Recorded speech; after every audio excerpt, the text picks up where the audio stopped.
Hi, Kumars. Gawa tayo ng pachamba. So, meron ako sibuyas at bawang. So, dinagdag ko na yung baboy rice. Dinagdag ko na. Lagyan natin ng paminta. Lagay ko na rin yung carrot saka yung patatas. Okay. Lagyan natin ng kamatis. So,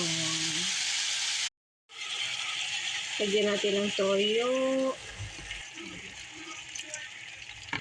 And then lime.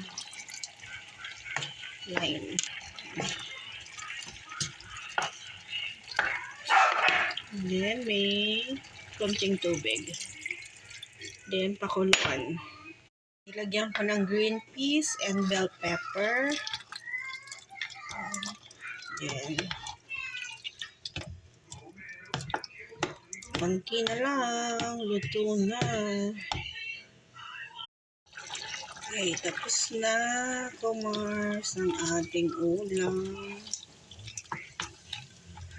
Mechado or menudo. Pwede ding pwede ding apritada.